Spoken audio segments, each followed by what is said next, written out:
পথ মেৰামতি নোহোৱাত নিৰ্বাচন বৰ্জনৰ শংকাৰ সমাগত বিধানসভাৰ নিৰ্বাচন অসমৰ মধ্যস্থল বোকাখাতৰ ৰাষ্ট্ৰীয় ঘাইপথৰ কাষতে অৱস্থিত কৰৈয়াতি গাঁও বোকাখাত পৌৰসভাৰ অন্তৰ্গত ১ নং ৱাৰ্ডৰ এই গাঁওখনৰ এটা অঞ্চলৰ বাসিন্দাই আগন্তুক বিধানসভা নিৰ্বাচন বৰ্জন কৰাৰ শংকাৰ দিছে। তেওঁলোকৰ দাবী বোকাখাত নগৰ সমিতিখন পৌৰসভালৈ উন্নীত হোৱাৰ সমান্তৰালকৈ বোকাখাতক সমজিলাৰ মৰ্যাদা প্ৰদান কৰা হ'ল যদিও আজি পৰ্যন্ত তেওঁলোকৰ পদটো সম্পূৰ্ণ হৈ নুঠিল। বৰঞ্চ ৱাৰ্ড সদস্যজনৰ অকমন্যতাৰ বাবে ইতিমধ্যে আবণ্টিত হৈ যোৱা তেওঁলোকৰ পদটি কৰ্তন কৰাত ক্ষোভিত হৈ পৰিছে অঞ্চলবাসী। মুক্তি যুঁজাৰু পুনেশ্বৰ বৰা নামেৰে নামাকৰণ কৰা পদটি আজি পৰ্যন্ত কৰ্তৃত্ব হৈ থকাত অঞ্চলবাসীয়ে সমাগত বিধানসভাৰ নিৰ্বাচন বৰ্জন কৰাৰ সিদ্ধান্ত গ্ৰহণ কৰিছে আৰু স্থানীয় বিধায়ক তথা কেবিনেট মন্ত্ৰী অতুল বৰাক বিহিত ব্যৱস্থা ল'বলৈ আহ্বান জনাইছে অঞ্চলবাসীৰ ৰাইজে। আমাৰ এই চুকটোপা 10 ঘৰ মানুহ আছে।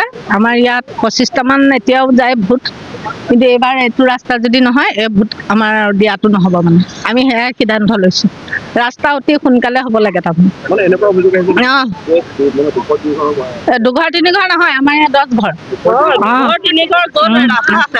তাতো 10 ঘৰ আৰু নতুন নতুন ৰাস্তা হৈ গৈছে।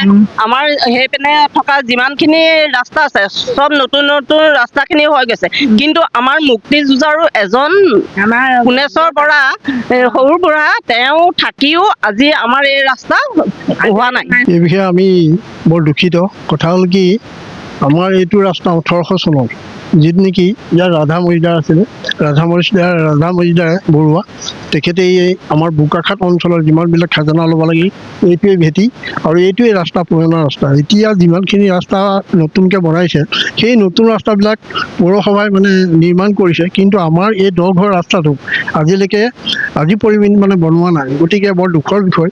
আমাৰ অসম গণ পৰিষদ তথা আমাৰ যিখিনি দলৰ মানুহ পৌৰসভাতে আছে, গতিকে তেওঁলোকক মই সলিল বিনয় তথা কেইবাবাৰো মই দৰখাস্ত দিলোঁ।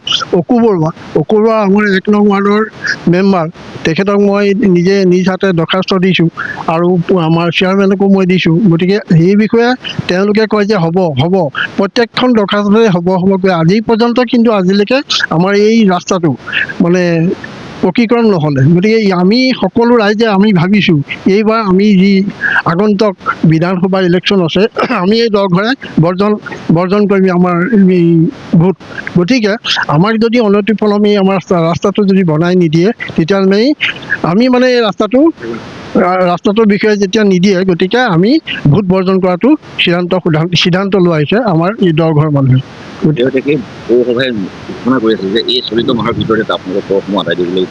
নহয় মোক কৈছিলে, শুনক, মোৰ 10,000 11,000 মোৰ আছে কৰ।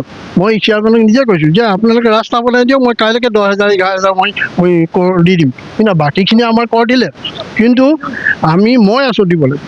মই কাইলৈকে মই দিম, মোৰ বেংকত পইচা আছে, মই কাইলৈকে উলিয়াই দিম। কিন্তু কথা হ'ল কি, চেয়াৰমেনক মই বজাৰত কৈছোঁ, অফিচত কৈছোঁ, আজিলৈকে মোৰ ৰাস্তাটো বনোৱা নাই। গতিকে তেওঁলোকে মোৰ ৰাস্তাটো বনাই দিয়ক। ড্ৰেইন দিয়ক, চব ড্ৰেইন নাই, পানী যাবলৈ ৰাস্তা, এই ৰাস্তাৰ ওপৰত মানে বাগৰে। এইবিলাক হৈছে ডাষ্টবিন, ইয়াত মানুহবিলাকে আপোনাৰ জাবৰ জোঁথৰ পেলায়। গতিকে এই ৰাস্তাৰ অৱস্থা কেনেকুৱা হৈছে আজি চেয়াৰমেনে আহি চাবহি লাগে। বোকাখাতৰ পৰা ভূপেন হাজৰিকা ৰিপৰ্ট, প্ৰাতঃ টাইম ডিজিটেল।